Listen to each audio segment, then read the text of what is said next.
Добре дојдовте во темата на неделата. Овој пат за можната неизвестност на договорот од Преспа доколку падне владата на Алексис Ципрас во Грција. Принуден да побара предвремени избори по слабите резултати на изборите за Европарламентот, како и на локалните избори, грчкиот премиер Алексис Ципрас ке се обиде повторно да ја освои власта. Грчки аналитичари сметаат дека тоа ќе биде многу тешко и оти Ципрас ја плаќа политичката сцена главно поради мерките за справување со финансиската криза, но и поради договорот од Преспа.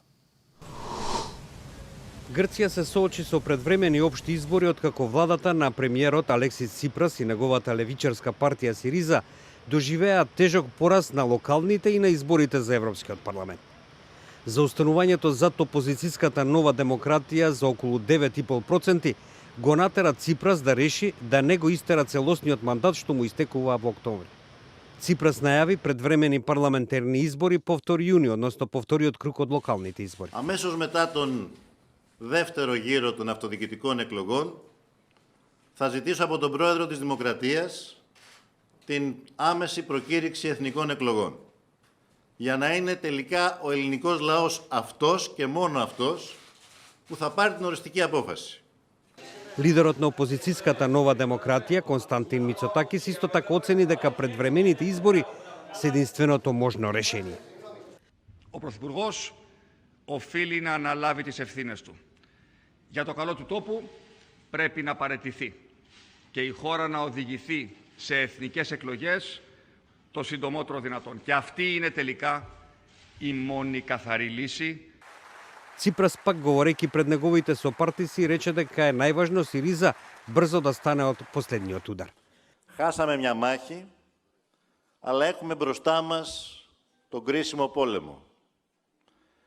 Και δεν έχουμε ούτε την πολυτέλεια, ούτε το δικαίωμα να κάνουμε πίσω. Повеќето жители на Атина велат дека очекувале премиерот да побара избори по големиот јаз во изборниот резултат и поради незадоволството на јавноста со економските реформи. Даночните кратења и пензии што ги објави Ципрас во мај не беа доволни за да се задоволат гласачите. Να φύγει αυτό το κόμμα που μας έχει φέρει όχι τρίτο μνημόνιο, θα μας πήγαινε και σε τέταρτο. Τώρα αυτό που περιμένουμε είναι ο κύριος Τσίπρας να κάνει ενέργειες τύπου χορήγηση επιδομάτων και διάφορα άλλα τέτοια που κάνει για να προσελκύσει κόσμο. Κάτι που βέβαια δεν έπιασε. Δηλαδή ας πούμε η πτώση του ΦΠΑ που έκανε για τα μαγαζιά της εστίασης. Περίμενε ότι θα έχει πιο πολλή ανταπόκριση, κάτι που σίγουρα δεν ήταν πραγματικότητα. Τίποτα δεν είναι σωστό από όλα αυτά που γίνονται. Και κανένας δεν ενδιαφέρεται για τον τόπο πραγματικά. Αυτόν εδώ αποδεικνύεται συνεχώς. Όλοι είναι δοκιμασμένοι όσοι ήταν πάνω. Όλοι. Δεν όσο εξαιρουμένοι. Δεν αγαπάει κανένας στην Ελλάδα. Την πάρτη τους κοιτάνε όλοι. Своевремено жестокиот левичар, 44-годишниот Ципрас, се смири по освојувањето на власта до која дојде со пораката до странските кредитори да заменат од Грција. Но неколку месеци потоа тој беше принуден да побара уште една финансиска помош, особено откако се соочи со изборот. Дали да остане во еврозоната или да излезе во финансиската дивина.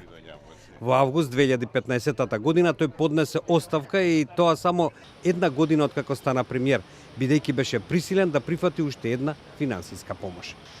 Оваа своевидна капитулација беше многу негативно пречекана од многу гласачи. Тие беа дополнително вознемирени и од договорот од Преспа со кој се реши долготрајниот спор околу името со Северна Македонија, која ја држеше земјата надвор од Европската унија и НАТО. Но за многу грци тоа беше неприфатлив национален пораз и присвојување на грчкото национално наследство. За некои аналитичари, токму договорот од Преспа беше еден од најважните фактори за изборниот пораз на Ципрас. Преспанскиот договор нема да биде поништен и во случај власта во Грција да ја освои нова демократија на Киријакос Мицотакис, кој беше главен противник. Но според македонските аналитичари, можни се проблеми во врска со некои детали од договорот, кои допрва се решаваат на ниво на комисии, како на пример историјата, брендовите и слично. Тука македонската страна може да се соочи со нови уцени и блокирања.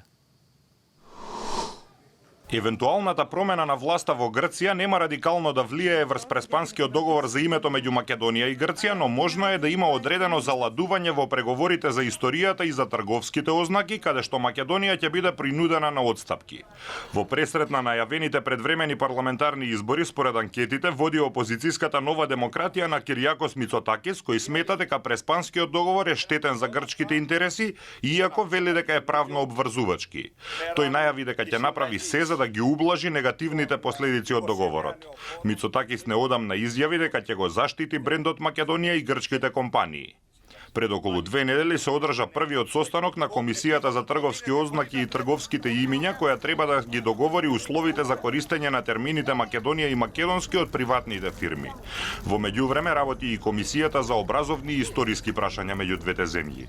Аналитичарот Сашо Клековски вели дека по евентуална промена на власта во Грција не очекува блокирање на македонските евроинтеграции, но од земјава можеби ќе мора да голтне уште кнедли во дополнителните преговори за прашања кои произлегуваат од преспанскиот договор. Нема да има блокирање, туку ќе има цврсти ставови, ќе има ултимативни ставови.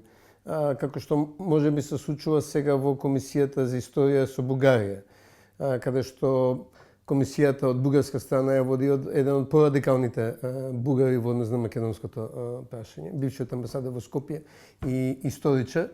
И тогаш ќе биде или ќе кажете дека ово е вака, или ние не одиме понатаму.